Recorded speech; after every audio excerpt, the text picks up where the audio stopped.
Bora pra análise do episódio de Halloween de WandaVision.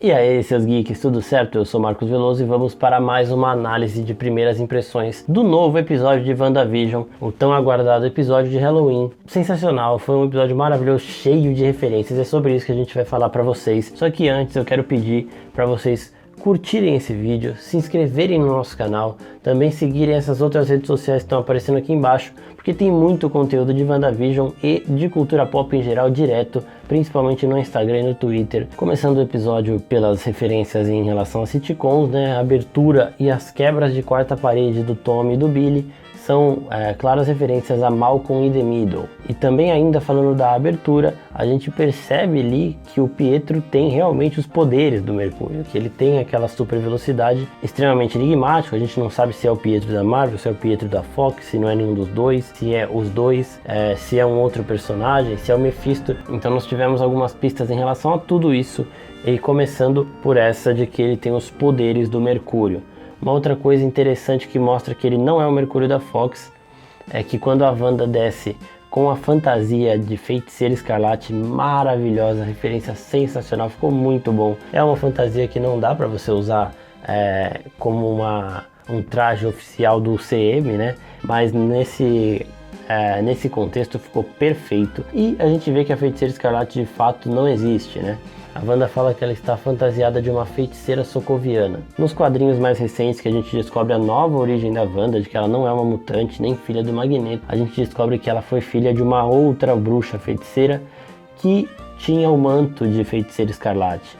Então isso pode ser uma referência clara a essa feiticeira também. Outra coisa interessante desse momento que a Wanda desce é que o Pietro faz uma brincadeira com ela referente à infância dos dois. E a Wanda fala que não lembra dessa forma. Então tem aí um conflito de ideias, aí, de lembranças entre o Pietro e a Wanda. Depois é a vez do Visão descer também com a fantasia incrível do Visão dos quadrinhos. E no contexto de WandaVision ele fala que ele está fantasiado de lutador mexicano. Outro que aparece já fantasiado desde o comecinho é o Billy, com a fantasia de Wicano, que também ficou maravilhosa, simples e maravilhosa. A gente vê que o Tommy e o Pietro não estão fantasiados no começo. E uma coisa legal também que a gente vê que o Tommy se espelha muito no tio. Nos quadrinhos o Celery ele quer a todo momento se provar para o Mercúrio. O Mercúrio cuida dele porque eles realmente são extremamente parecidos, e aqui em WandaVision a gente vê um pouquinho disso. A gente vê o Tommy sempre estando perto do Mercúrio, sempre fazendo o que o Mercúrio pede, sempre olhando para o Mercúrio com um olhar de admiração assim. Seguindo um pouquinho a gente vê que o Visão já tem uma autonomia ainda maior, que ele tem planos que a Wanda nem sabia, ela acha estranho, mas ela também não quer brigar com ele na frente dos filhos e tudo mais, então deixa ele seguir ali os planos dele. O Pietro fala, pode deixar ele ir que eu cuido aqui das crianças. Então ele coloca um pouquinho mais, uma chaminha a mais aí no conflito dos dois. Deixa o Visão ir resolver as coisas que ele quer, porque isso daí vai acabar te atrapalhando e é bom pra mim, sabe? Basicamente uma coisa assim. E nesse momento ele aparece com a fantasia do Mercúrio dos quadrinhos e o Tommy também com uma fantasia praticamente idêntica, que é assim que o Celery é também nos quadrinhos. Aí eles já saem de casa. No episódio passado o Visão tinha reparado que não tinham crianças, a Wanda agora lotou de criança na cidade e o Pietro até explica isso. Ele explica que as crianças não estavam lá por ética da Wanda. A Wanda preferiu deixá-las dormindo do que colocá-las também como parte da ilusão. Só que aí quando o Visão percebeu, ela cagou pro escrúpulo dela e tudo mais, e aí fez com que as crianças se tornassem parte da ilusão. Aí o Pietro e a Wanda estão andando ali na rua e ele sai, a Wanda acha legal e ela fala Kick-Ass. Tipo, ela, nossa, Kick-Ass, tipo, ai que legal, não sei o que. E Kick-Ass é um personagem também que ganhou live action, e no filme do Kick-Ass, tanto o Evan Peters quanto o Aaron Johnson, os dois Mercúrios, eles fazem parte do primeiro filme. Uma outra coisa interessante é que uma pista em relação a quem realmente é o Pietro é que as crianças ali, o Tommy e o Billy, estão correndo e ele fala, liberem o inferno, meus demônios. Ele faz isso em tom de brincadeira, claro, como tudo nessa série, mas a gente sabe que pode ter uma coisinha aí no fundo, e vocês sabem bem do que eu tô falando, né? Depois disso a Wanda conversa com o Herb atende o telefone, tá falando com alguém e essa pessoa tá antecipando tudo que o Pietro vai fazer. E o final dessa conversa fica ainda mais estranha porque a Wanda fica meio confusa porque ela descobre que o Visão mentiu pra ela. E aí o Herbie, meio pisando em ovos, fala: você tá descontente? Você quer mudar alguma coisa? Tipo, ele sabe que ela tá no controle. E aí esse episódio também intercalou o lado de dentro do Rex, né, que é o domo da Wanda. Então a gente vai falar antes tudo do lado de dentro e depois a gente fala do lado de fora, uma coisa só, porque também tem bastante coisa interessante acontecendo ali na SWORD. Depois o Visão, ele sai andando por Westview, vai até os limites de Westview e a gente percebe que a cidade só funciona de verdade no centro, né? Fora do centro as pessoas estão travadas. Tem uma mulher ali, isso a gente já tinha visto no trailer, que ela tá colocando uma roupa no varal e ela tá fazendo o mesmo movimento. O marido dela atrás também, ele coloca a abóbora no chão e volta, coloca a abóbora no chão e volta. E essa mulher chora, travada, ela não tem expressão nenhuma, mas ela chora. Mais uma vez, um pouco de relação com aquilo que eu falei de Corra, o filme aí do Jordan Peele, que você vê que a pessoa dentro tá gritando, tá berrando, tá querendo se libertar, e fora ela não consegue expressar isso porque está passando por um controle mental. Depois que o Visão vê que, tipo, nos limites do domínio ali da Wanda não tem nada funcionando, ele sobe e aí sim fica bem claro que o centro tem as luzes, tem o barulho, tem o movimento, e o resto da cidade tem umas luzezinhas aqui e outra aqui, só que ninguém fazendo nada, ninguém se mexendo. E aí o Visão encontra o carro da Agnes também fora desses domínios e aí você vê que ela tá travada. Isso é uma pista de que a Agnes não pertence realmente àquele lugar, então ela não é uma moradora de Westview, como a gente já estava suspeitando e cravando há muito tempo. E aí tem um momento que a gente viu no trailer, só que aqui acontece um pouco diferente. O Visão desperta a Agnes e ela assusta, ela também tá com um olhar de choro, ela também tá querendo chorar. E ela vê o Visão e ela não ri, né, igual nos trailers que a gente tinha visto. Os trailers estavam tentando passar que a Agnes poderia ser uma espécie de vilã, e a gente vai vendo que pode ter um pouquinho mais por trás disso tudo. E aí a Agnes, ela vê o Visão, reconhece ele e pensa: nossa, um Vingador tá aqui pra salvar a gente. Mas a gente vê que, diferente do trailer que tentavam passar a imagem dela sendo uma bruxa, ela está assim fantasiada de bruxa, também pode ser uma referência a Agatha Harkness, como toda personagem é, mas ela não riu logo depois que ela fala pro Visão que ele tá morto. Eles continuam no discurso ali dela precisando de ajuda, dela implorando que ele salve todo mundo.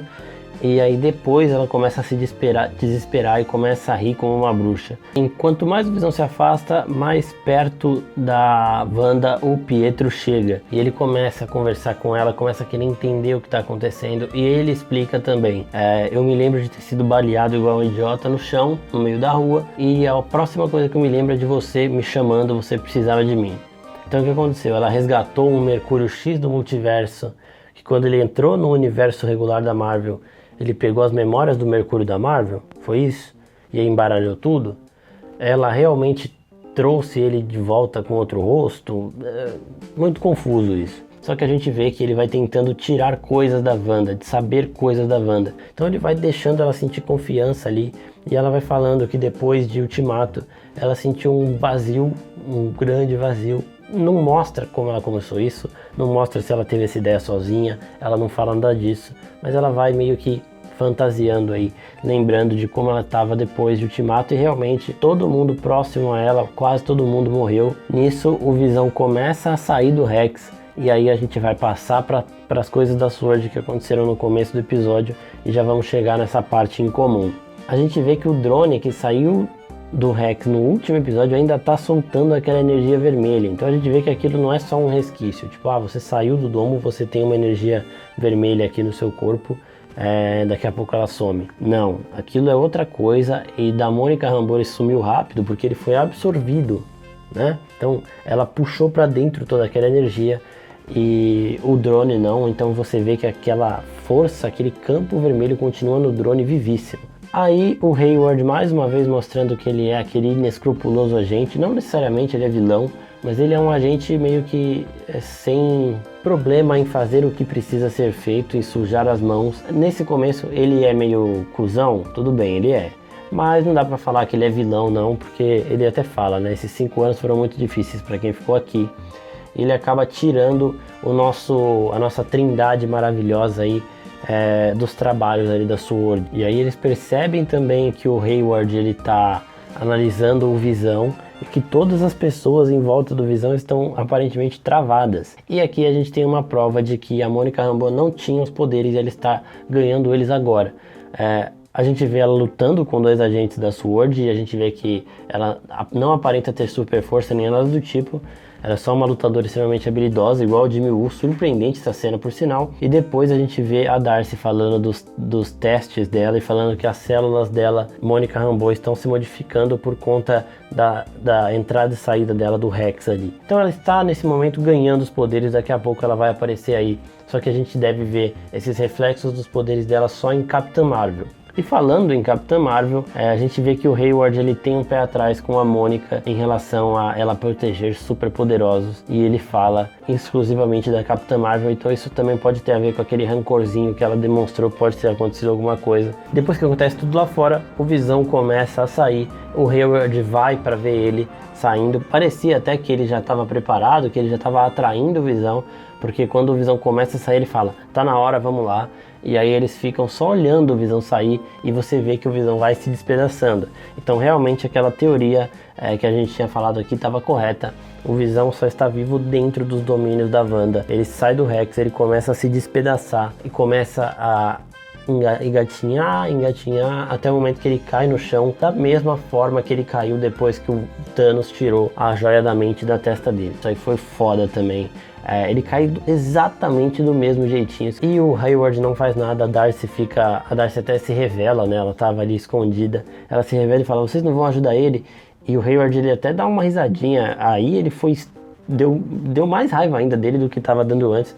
Só que nisso a gente começa a ver umas manifestações maiores dos poderes do Billy e ele escuta o Hayward falando tudo isso, ele escuta o Visão precisando de ajuda e ele alerta a Wanda. O Tommy até acha incrível os poderes do irmão e tudo mais. Aí a Wanda trava tudo, então ela para, né, de tentar ficar controlando as ações das pessoas, deixa a cidade completamente paralisada e aumenta os domínios do Rex, ela aumenta o alcance do seu domo e ela vai pegando os agentes da SWORD, até porque ela já tinha avisado o Hayward. Ela falou, não se meta no meu caminho que eu não vou me meter no seu. Ele se meteu no caminho dela, ela aumentou os domínios dela ali e acabou pegando boa parte das forças do FBI, da SWORD, de todo mundo que estava ali. O Hayward consegue fugir, a Mônica e o Jimmy Woo conseguem fugir, mas a Darcy não. A Darcy, ela foi assimilada, ela passou porque ela estava algemada no carro e ninguém soltou ela. A gente vê carro do FBI virando carro de sorvete, a gente vê os agentes da SWORD virando palhaços, então a gente vê um helicóptero virando balão, as coisas vão se adequando. A gente não viu o que aconteceu com a Darcy, provavelmente a gente já vai ver ela no próximo episódio aí, nas ambientações dos anos 2000. Nisso que a Wanda traz o Visão de volta, ela aumenta, né, o alcance do Rex, então o Visão acaba ficando dentro de novo e ele volta a viver. E deve ser por conta disso que ele vai ajudá-la a manter aquilo, porque agora ele percebeu que ele tá morto, agora ele percebeu que se ele sair de lá ele realmente não vai existir mais. Inclusive na conversa com a Agnes ele não sabe nem o que é um Vingador, porque como ele já tinha dito isso, as memórias dele se baseiam só nas coisas que aconteceram em WandaVision. Antes disso ele não tem lembrança de nada. Provavelmente a partir daí o Visão vai começar a ajudar a Wanda a proteger essa realidade. Para encerrar antes do comercial, né, antes da gente falar do comercial, a Monica Rambeau e o Jimmy Woo eles vão receber um carro, que é o carro que eles estavam tentando criar no último episódio, né, que ela fala com a Darcy lá tudo que ela precisa, e eles estão indo receber esse carro e para entrar na realidade da Wanda. Essa é uma cena também que a gente já viu no trailer, eles vão romper essa barreira para invadirem ali com objetos e carros e tudo mais que se mantém mesmo entrando nos domínios da Wanda. E agora vamos para o iogurte Tomagic, o lanche para sobreviventes. Esse foi o comercial mais enigmático de todos que a gente teve até agora. Ele não tem as presenças dos atores e ele tem um stop motion estranho pra caramba, é um stop motion assustador.